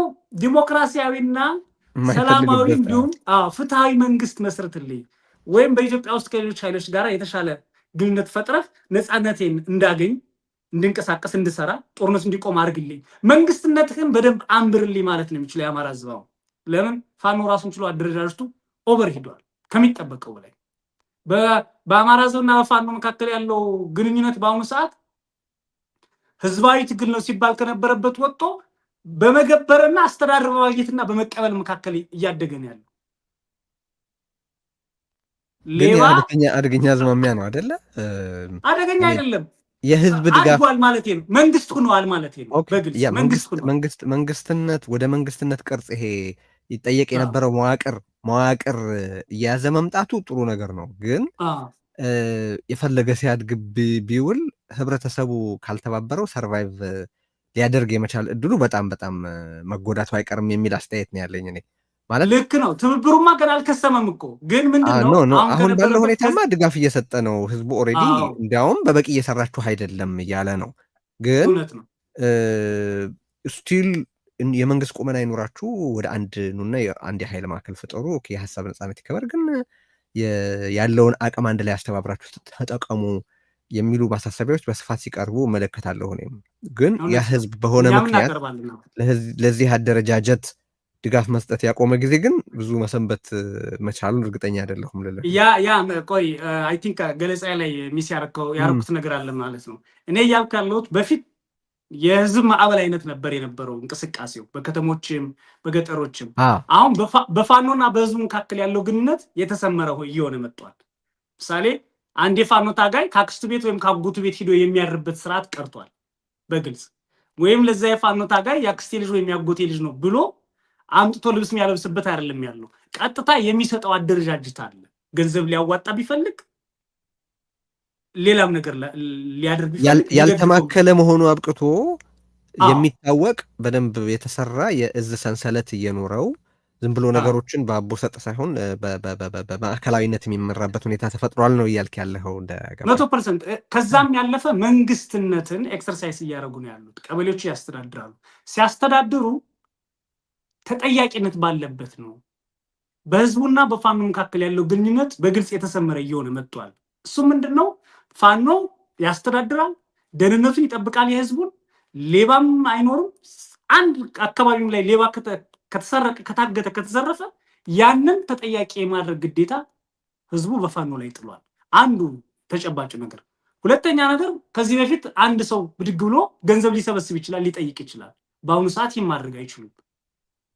ደረሰኝ ይቆርጥለታል። ከዚህ በፊት መኪና አስቆሞ አንድ የፋኖ ቡድን ይህን ያህል ክፈል ብሎ ሊለው ይችላል መንገድ ላይ። አሁን ግን የከፈለበት ደረሰኝ ካልሰጠው በስተቀር ያ ባለ መኪና ለሌላው ፋኖ ማመልከት ይችላል። የከፈለው ገንዘብ ምን ያህል እንደሆነ ማወቅ ይችላል። በአሁኑ ሰዓት ማዳበሪያ የሚወስድበትን፣ ግብር የሚገብርበትን ወይም ደግሞ ማህበራዊ እንቅስቃሴዎች የሚያደርግበትን፣ ሰርግ ለማድረግ ለቅሶ ለማድረግ ተሰብስቦ አንድ ቦታ ላይ ለመወሰን ጭምር ፋኖች ፍቃድ የሚሰጡበትና ጥበቃ የሚያደርጉበት ወይም ደግሞ ማህበራዊ አገልግሎቶች ጭምር በመዋቅር ስር እንዲፈጸሙ የሚያደርጉበትን ደረጃ ደርሰዋል። ይሄ በግልጽ ያየው ነው። ከዚህ በፊት ባለው የተበታተነ አካሄድ ያልነበረ። ሌላ በአሁኑ ሰዓት ህዝቡ አንድ ሆኑልን፣ ጠንክሩ፣ ልዩነታችሁን አንይ ሲል ከተጠያቂነት ጭምር ነው። ቀደም ሲል እንዳየው ቀጥሎ አልፈልግህም ሊለው ይችላል፣ ውጣ ሊለው ይችላል። በዚህ ሂደት አንድነትን ማምጣት የመንግስትነትና የህብረትን ወይም ደግሞ ዋናው የህልውና አደጋ አለብን ብለው የሚያስቡትን ነገር እየቀለበሱ መምጣት የነሱ ስራ ሆኖ በመገኘቱ እንዳየው ዘመነ ካሴ መንግስት ያለው በእኛ ድክመት ነው እንጂ ጥለነው ነበረ አልቆለት ነበር የሚለውን ይዘው እየሰሩ ነው ያሉት። ይህን ስልህ በተቃራኒው በአንዳንድ አካባቢዎች ላይ ችግሮች አሉ። እነዛ ችግሮች በፋኖ የተፈጠሩ ሊሆን ይችላሉ፣ ወይም ፋኖ ብልጽግና ፈጥሯቸው ፋኖ ያልፈታቸው። ምሳሌ እገታዎች ይፈጸሙባቸው አካባቢዎች አሉ፣ ጥቃቶች የሚፈጸሙባቸው አካባቢዎች አሉ። ይሄ ምንድነው? ያልጠራ አካባቢ አለ። ብልጽግና አሁን እያደረገ ያለው ግልጽ የሽፍትነት ስራ እየሰራ ነው ያለው በሁለት መንገድ። አንደኛ ራሱ ያደራጃቸው ሌቦችን ያደራጃል፣ አፈንጋጮችን ያደራጃል፣ የጦር መሳሪያ ይሰጣል፣ ጥቃት እንዲፈጽሙ አንድ አካባቢ እንዲዘርፉ ያደርጋል። እነዛን የፋኖ ኃይሎች ለመቆጣጠር ሲሄዱ መከላከያው ሽፋን ይሰጥና እነዛ ወደ ካምፕ ይገባሉ። አንዴ ነው። ሁለተኛው ነገር ደግሞ በትክክል በራሳቸው ተራጅቶ የሚዘርፉትን የሚያጨረብሩትን እንደ አጋር ኃይል ስለሚያቸውና ፋኖ ብሎ ስለሚጠራቸው አይነካቸውም፣ ይተዋቸዋል። የፋኖ ኃይሎች ሲይዟቸው ደግሞ ሌላ እርስ በራሳቸው ግድያዎች ተፈጠሩ ይላል። ከዛ ማለት አንድ ሁለት ሶስት ሰው አምልጦ ሂዶ መሳሪያን ይዞ ለፋኖ ለመከላከያ እጅ ሲሰጥ የፋኖ አመራር ወይም የፋኖ መሪዎች እጅ ሰጡን ይላሉ። ይሄ አሁን በአማራ ክልል ያለው ሁኔታ ነው። በህዝቡ ዘንድ ያለውን ሁኔታ ስናየው ከዚህ በፊት ወደ አዲስ አበባ የመጡ የጥለው የወጡ ከተሞቻቸውን ተመልሶ ይሄዱዋል። አዲስ አበባም የሚጠብቃቸው እስር እንግልት ነው። እዛ ደግሞ ሲሄዱ አናግረው ምን ብለው መፍትሄ የሚያገኙባቸው የመንግስት መዋቅሮች ሳይሆን ያሉት የፋኖ መዋቅሮች ስላሉ የተሻለ እድል ተፈጥሯል። ብልጽግና ማይደርስባቸው አብዛኛው የአማራ ክልሎች ተፈጥሯል። ብልጽግና ስንቅ ለማድረስ በጣም በርካታ ኃይል በአማራ ክልል ያስገባው ቢያንስ በ5 እና በ6 ኪሎ ሜትር ኃይል አለ። ፋኖች የሚያምኑት ይሄን ከበነዋን በፈለግነ ሰዓት እንመታለን ነው ብሎ የሚያምኑት። ስንቅ ለማድረስ ቢያንስ 2 ጊዜ ተመቶ ወጥቶ ገብቶ አሁን አንዳንድ አደን እንስሳዎች ስታይ ከቆሰለ በኋላም ተመልሶ ወጥቶ ለመብላት እንደሚጥር እንደዛው ነው። በፈለጉ ሰዓት አድምቶ አቁስለው ሰራዊቱ ቀንሰው ስንቁን ወስደውበት ካምፕ ገብቶ እንደገና ኃይል ጨምሮ ይሄዳል። በፈለገ ሰዓት ጥቃት ይፈጽሙበታል። በፈለጉ ሰዓት በከተሞች ኦፕሬሽን ይሰራሉ። አሁን የምናያቸው የወልዲያን የማታ ማየት እንችላለን። አሁን ጃራ ማሰልጠኛ ማዕከል ማለት በአማራ ክልል በጣም ከፍተኛ ወታደራዊ የአፋሩን ሁሉ እያስገባ የሚያሰለጥንበት ነው። ሀራ ገበያ አካባቢ ሙሉ ማሰልጠኛውን ነው ኦፕሬሽን ሰርተው ሰልጣኞች ጭምር ማለት ነው። አይ ቲንክ 2000 ምናምን አካባቢ ሊሆን ይችላል ሰልጣኞች፣ ሚኒሻ መከላከያም የነበረበት አድማ ብተናም የሚባለው ጭምሬ ነው። እነዛ ሁሉ አልቀዋል። ብዙዎቹ ተማርከዋል፣ ብዙዎቹ ሙተዋል። እንደገና ከነጋ በኋላ ሌሊት 10 ሰዓት ነው የተፈጸመው። ከነጋ በኋላ 5 ሰዓት ላይ በተለያየ ቦታ እየመጡት እነሱን ለማገዝ ይመጣ ኃይል መጥቶ ወደ አፋር ከአማራ ክልል ወጥተው ወደ አፋር ለመጠለል ሂደዋል፣ የቆሰሉት ጭምር ማለት ነው። ይሄ በግልጽ የምናየው በሰሜን ሸዋ፣ በደብረ ብርሃን ዙሪያ፣ በአዲስ አበባ ዙሪያ የምናያቸው የኃይል ግንባታዎች እንቅስቃሴዎች በሙሉ በግልጽ ኃይሉ እየተጠናከረ መምጣቱን የሚያሳይ ነው። ከዚህ ጋር አያይዘን ብልጽግና ምን እያደረገ ነው? ብልጽግና እያደረገ ያለው ለአንዴና ለመጨረሻ ከፋኖ ጋር እዋጋለሁ ብሎ እየተዘጋጀ ነው። በእኔ ግምገማ ሰራዊቱን ራሱ እዛ ያለውን የራሱ ጉዳይ ታልቃታለህ ካልተዋጋ ብሏል።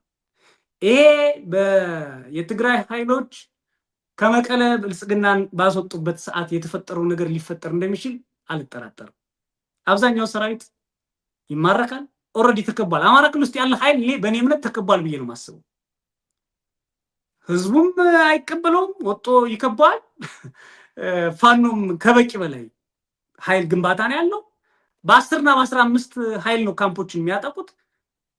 ያላቸው ልዩነት የከባድ መሳሪያ ነው። እነሱም መሳሪያዎች ደግሞ ለፋኖ የሚሆኑ አይደሉም። ታንክ ተኩሰህ ምን ብለህ የገበሬ ቤትና የከተማ ቤት ነው የምታፈርሰው። ፋኖች ግን በዲሽቃ ነው ካምፖች የሚመጧቸው። በቂ ዲሽቃ ነው። ዲሽቃ ደግሞ የሚገዛው ዝም ብሎ ፋኖ ገንዘብ ስላለው ብቻ አይደለም። ገበሬው የኛ አካባቢ ልጆች ለምን 3 ዲሽቃ ብቻ ይኖራቸዋል? ሌሎች 5 ነው ያላቸው ማለት ድሽቃ ገዝቶ በኮንትሮባንድ አስገብቶ ከመከላከያ ነው የሚገዛው። ሌላ ከየት ያመጣዋል? የአካባቢውን ወጣቶች ሰርፕራይዝ ያደርጋል ሲመረቅ ህዝብ። በነጠላ ጫማ እንዳይመረቁ ተብሎ የተለያዩ አይነት ወይም ሸበጥ የሚባለው ጫማ ወጎማ ጫማ እንዳይመረቁ ተብሎ ኮማንዶ ትምህርት የተለያዩ አይነት ሎጂስቲክሶችን ገበሬው አስቦ መቼ ነው የሚመረቁት ብሎ አዋጦ አደራጅቶ ያቀርባል። ይሄ እንግዲህ ከምግቡ ከምኑ ውጭ ነው እና በከፍተኛ ሁኔታ የተራጀ ነው ያለው። ማንም ሰው አሁን ገና መከላከያው ከካምፕ ፋኖን ለማጥቃት ሊወጣ ሲል አንዱ ገና ቀበቶን ሲያጠብቅ ወይም ደግሞ ትጥቅም በወገብ አርግ ሲባል ነው ለፋኖ መረጃ የሚደርሰው። አይደለም ሂዶ መክበብ እና ባሉበት ማጥቃት አልቻም። ይሄ በመረጃ የበላይነት ወስዶባቸዋል። ከፍተኛ የደህንነት መዋቅር ዘርግተዋል። በደህንነት መዋቅር ውስጥ ደግሞ በጣም ልዩ ልዩ ባለሙያዎች ናቸው ያሉት። በብሔራዊ ደህንነት መከላከያ ደህንነት ውስጥ የነበሩ ስልጠናዎች የወሰዱ ራሱ አብይ አህመድ ከመጣ በኋላ የቀድሞውን ስርዓት ለመተካት ብሎ ያሰለጠናቸው የተለያዩ ሀገራት እንኳን ያሰለጠናቸው ሁሉ አብዛኛዎቹ ፋኖ ውስጥ ገብተዋል። አብዛኛዎቹ ማለት ነው። እና በጣም የተደራጀ ኃይል ነው ያለው። ችግራቸው የነበረው አንድነታቸውን አለማምጣት፣ እርስ በርስ የሚያደርጉት መጎነታተል፣ የሚዲያውንም ሆነ የህዝቡን አእምሮ በጎንዮሽ ትግል የመያዝ የመወጠር ነበር። እሱን የሚቀርፍ ይመስለኛል። ከዚህ ጋር ተያይዞ መነሳት ያለበት በዓለም አቀፍ አይን የሚታዩበትም ሁኔታ የተቀየረ ይመስለኛል። እንደ አማጺ ሳይሆን እንደ አማራጭ ኃይል እየታዩ ነው ያሉት።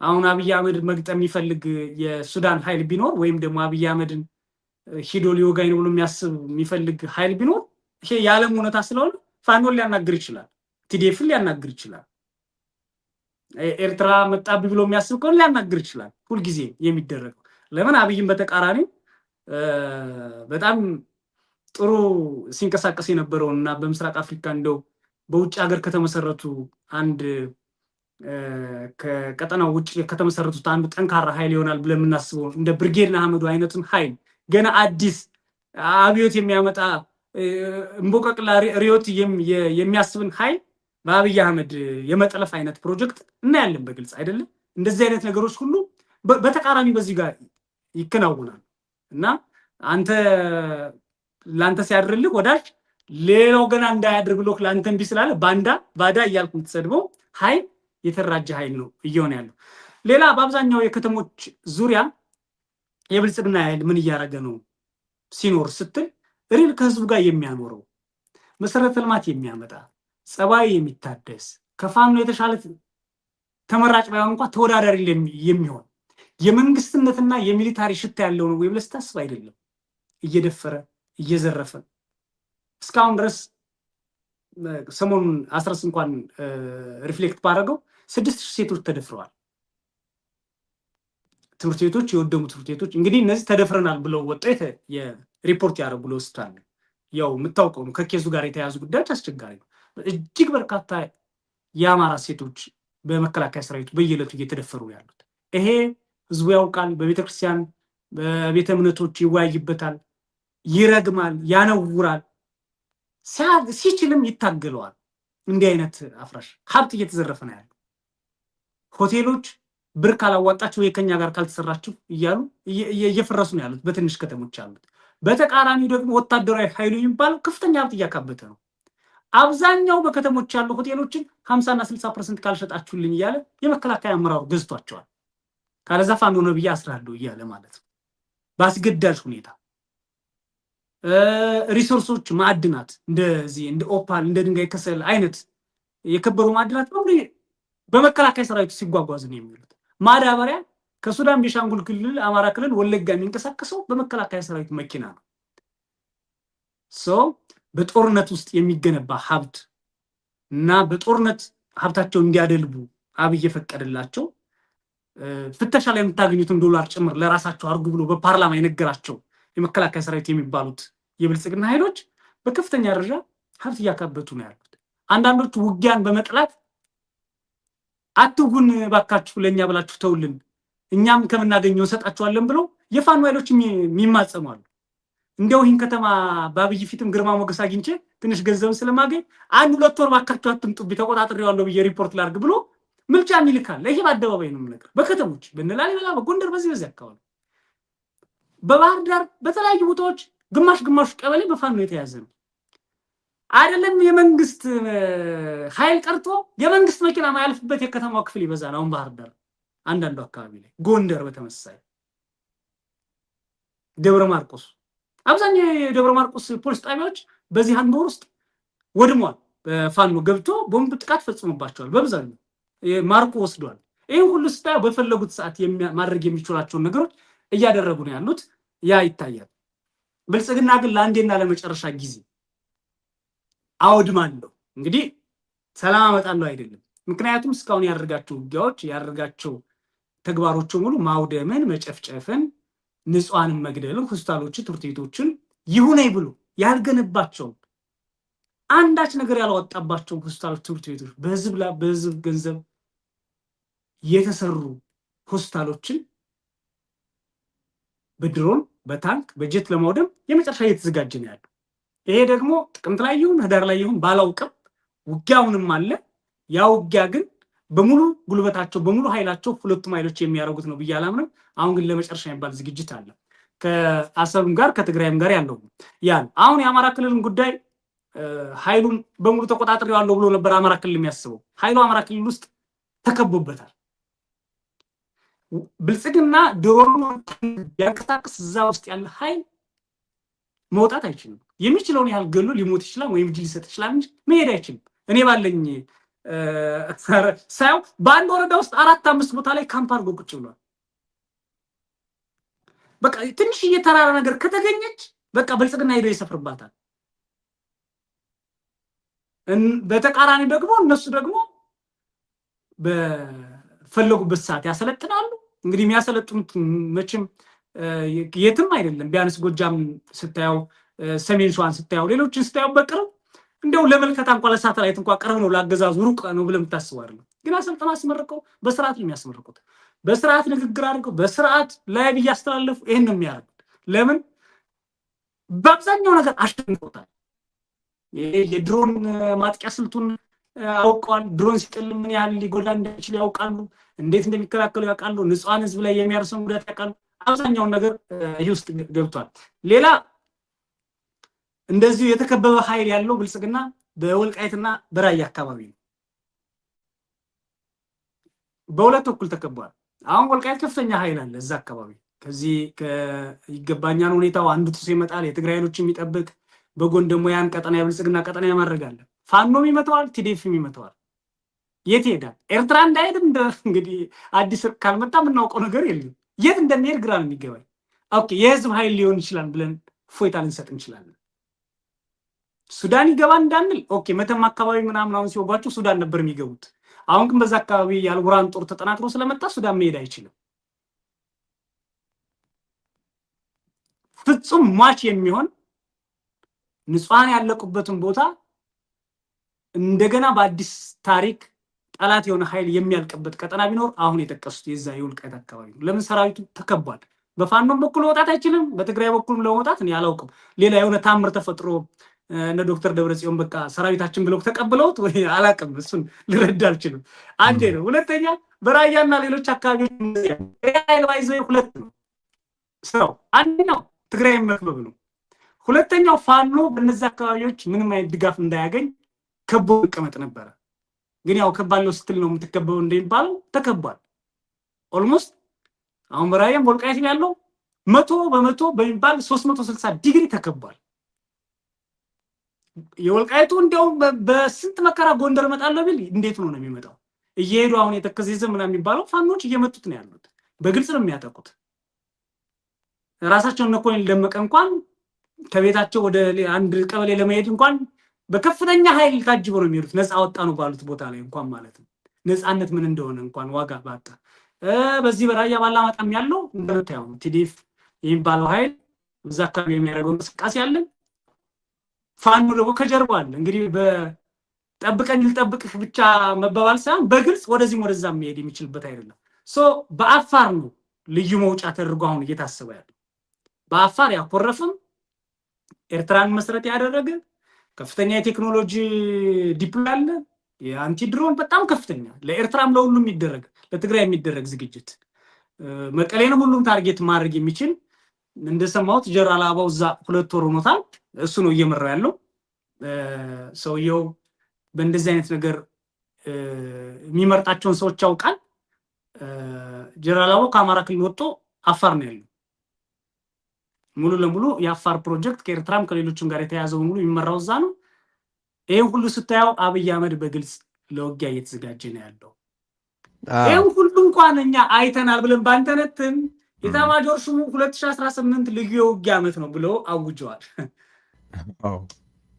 በግልጽ ብርሃኑ ጁላ የውጊያ ዓመት ነው፣ በተለይ የውጭና የውስጡን የምንሰብርበት ብለዋል። እንግዲህ ከዚህ ውጭ ሌላ ኃይል እንደሌለ እነሱ ጠላት የሚሉት የላቸውም። የኢትዮጵያ ሕዝብ በዚህ ስነልቦና ውስጥ ምን ሊሆን እንደሚችል ከባድ ነው፣ በጣም ከባድ ነው።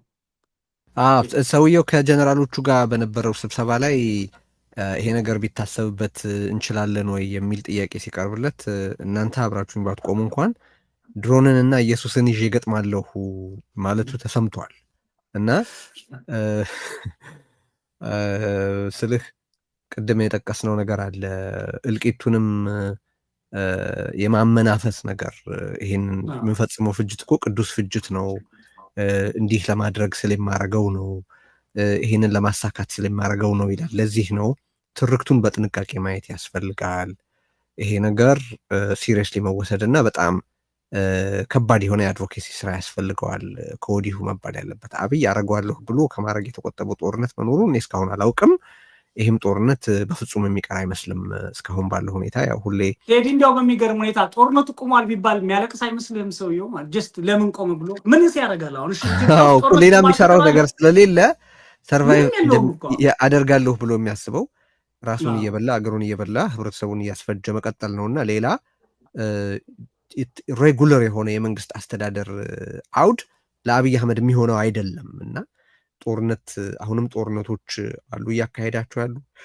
ከዚህ በፊትም ያካሄደው ዴቨስቴቲንግ የሆነ ጦርነት አለ። እሱም በተሟላ ሁኔታ ተቋጭቶ አይደለም ወደ ሌላ ጦርነት የተገባው። የአብይ አህመድ የስልጣን ዘመን በትክክል ይሰፈር ቢባል በጦርነቶች ነው ምዕራፉን ልትስለው የምትችለው። ነገራችን ላይ ይሄ ጦርነት በተካሄደበት ወቅት ይሄ ጦርነት በሚካሄድበት ወቅት እያልክ ነው እንጂ በሌላ በምንም መልኩ ልታደርገው አትችልም። ለምሳሌ አሚን የኢህአዴግን ጊዜ ብትመለከተው የመጀመሪያዎቹ የመረጋጋት ዓመታት ልትል ትችላለህ። ከዛ በኋላ የልማታዊ መንግስትነት የአብዮታዊ ዲሞክራሲ ሀሳቦች የመጡበት ጊዜ፣ ከዛ የዲክላይን ወቅት ከመለስ ዜናዊ ሞት በኋላ ያለው ምናምን ብለህ በሌሎች መንገዶች ልትከፍለው ትችላለህ። የደርግን ጊዜ ካየኸው ከ67 እስከ 69 የነበረውን አንጻራዊ የሆነ የመናገር ነጻነት የነበረበት፣ ከዛ ለ3 ዓመት 4 ዓመት ቀይ ሽብር በጣም በከፋ ሁኔታ የተፋፋመበት፣ ከዛ ከ72 በኋላ ባለው ጊዜ ደግሞ በገጠር ያለው የትጥቅ ትግል ተጠናክሮ የነበረበት የቀይ ኮከብ ዘመቻ ጊዜ ምናምን ብለህ በተለያየ መንገድ ነው አንዳንዱን የመሰረተ ትምህርት የታወጀበት፣ ስቴት ቫይለንስ የቀነሰበት ምን እያልክ መጨረሻ ላይ ደግሞ የመጨረሻዎቹ ከመፈንቅለ መንግስቱ በኋላ ያሉት በቃ ከፍተኛ በሆነ ፍጥነት ቁልቁል የደርግ የተንደረደረበትና በአፍጢሙ የተደፋበት ጊዜ ብለህ በተለያየ መንገድ ትከፍለዋል። የአብይን 7 ዓመታት ግን በትክክል ዲፒክት ለማድረግ የምትችለው ጦርነቶችን ገጣጥመህ ብቻ ነው። ነገራችን ላይ አሁንም ከዚህ በኋላ ያለውም ሊመጣ ያለ ጦርነት በዛ መልኩ ነው መታየት ያለበት። ስለዚህ የከፋ ውድመት ሊፈጥር እየተሰናዳ ነው። እንድ ድሮንንና ኢየሱስን ይዤ ገጥማለሁ እያለ ነው። ጀነራሎቹንም ምስጢር የምትሸጡ በሌብነት ላይ የተሰማራቸው ኮንትሮባንዲስቶች ናቸው ተርፈ ይላል። አብይ አህመድ ሌብነት ስለሚጠየፍ አይደለም ይሄንን የሚለው። ለሱ እስከታዘዝክ ድረስ ሌብነት አገር የመጥቀም ተግባር ነው በአብይ አህመድ እይታ። ያንን ሳታረግ ስትቀር ነው ያ የሚሆነው። ኢንፋክት ከሱ ጋር አልተባበርም ማለትም ቅድም ደጋግመን እንዳነሳለው እንደ ባንዳነትና የሚያስወነጅል ነገር ሆኖ ነው የሚቀርበውና ሲሪየስሊ እንየው። በአማራ ክልል ያለውን ሁኔታ ግን በጥሩ ሁኔታ ከሁሉም ፐርስፔክቲቭ ከህዝብ፣ ከፋኖ አደረጃጀት፣ ከኢኮኖሚ፣ ከውትድርና፣ ከራሱ ከአገዛዙና ከሌሎች ተቃዋሚ ኃይላት አንጻር ተመልክተህ ነው በጣም ጥሩ ስዕል የሰጠህንና ለዚህ በጣም አመሰግናለሁ። የዛሬ ዝግጅታችን እንግዲህ ይህንን ይመስል ነበረ። ሌሎች ጉዳዮችንም እንደዚሁ እያመጣን መነጋገራችን እንቀጥላለን። ግን ላነሳቸው ሀሳቦች እናንተም በኢትዮ ኒውስ በኩል ለምታደርጉት ጥረት እንደዚሁ ትልቅ ምስጋና ማቅረብ ወዳለሁ። ወዳጄ በጣም አመሰግናለሁ። እኔም አመሰግናለሁ ቴዲ፣ ክበርልኝ። ተመልካቾችንም ከልብ አመሰግናለሁ። ክቡራትና ክቡራን ላይክ ሳታደርጉ አትውጡ፣ ሰብስክራይብ ሳታደርጉ አትሂዱ። የርዕዮት ዝግጅቶች እንግዲህ እንዲህ እያሉ መቀጠላቸው ግድ ነው። ያለው ሁኔታ በጣም አሳሳቢ ነውና በደንብ በስፋት ጉዳዮችን በጥልቀት እንነጋገርባቸዋለን። የዛሬ ዝግጅታችን ግን በዚህ ተፈጽመዋል። ዜናንም እጅግ አድርገን እናመሰግናታለን። ላይክ አድርጉ፣ ሰብስክራይብ አድርጉ። ለአሁኑ ግን ቸር ጊዜ ይሆንላችሁ። ርዕዮት ሚዲያ ፍትህ ለተነፈጋቸው የሚቆም ለተገፉ ድምጽ የሚሆን ርዕዮት ሚዲያ ስለተበደሉ ሁሉ መብት፣ ስለ ንጹሃን ደህንነት ለዓለም የሚያስተጋባ መድረክ። ሰብአዊ ክብር የዘውትር ትኩረታችን፣ ዕውቀት፣ እውነትና ፍትህ የሁል ጊዜ ጉዳያችን ነው። ርዕዮት የኢትዮጵያን ሁለንተና የሚቃኝ ልዩ ልዩ ዝግጅቶችን በበርካታ መንገዶች በመላ ዓለም ላሉ ተከታታዮቹ የሚያሰራጭ ሚዲያ ነው። የተመረጡ ውይይቶች፣ ቃለ ምልልሶች፣ ትንታኔዎችና ጽሑፎች የሚስተናገዱበት የልቀት የእውቀትና የሐሳብ ማዕከል።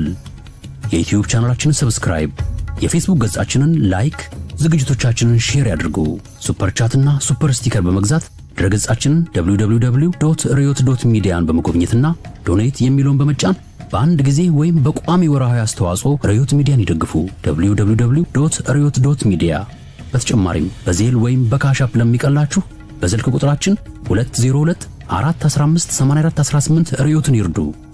202-415-8418 የዜልና የካሻፕ አድራሻችንም ነው። የእርስዎ የሆነውን ርዕዮት ይበልጥ እንዲመነደግ የበኩሉን ያድርጉ። ለህሊና፣ ለታሪክ፣ ለሕግ ተጠያቂነት እንሰራለን። ርዕዮት ሚዲያ የንጹሃንና የግፉዋን ድምፅ።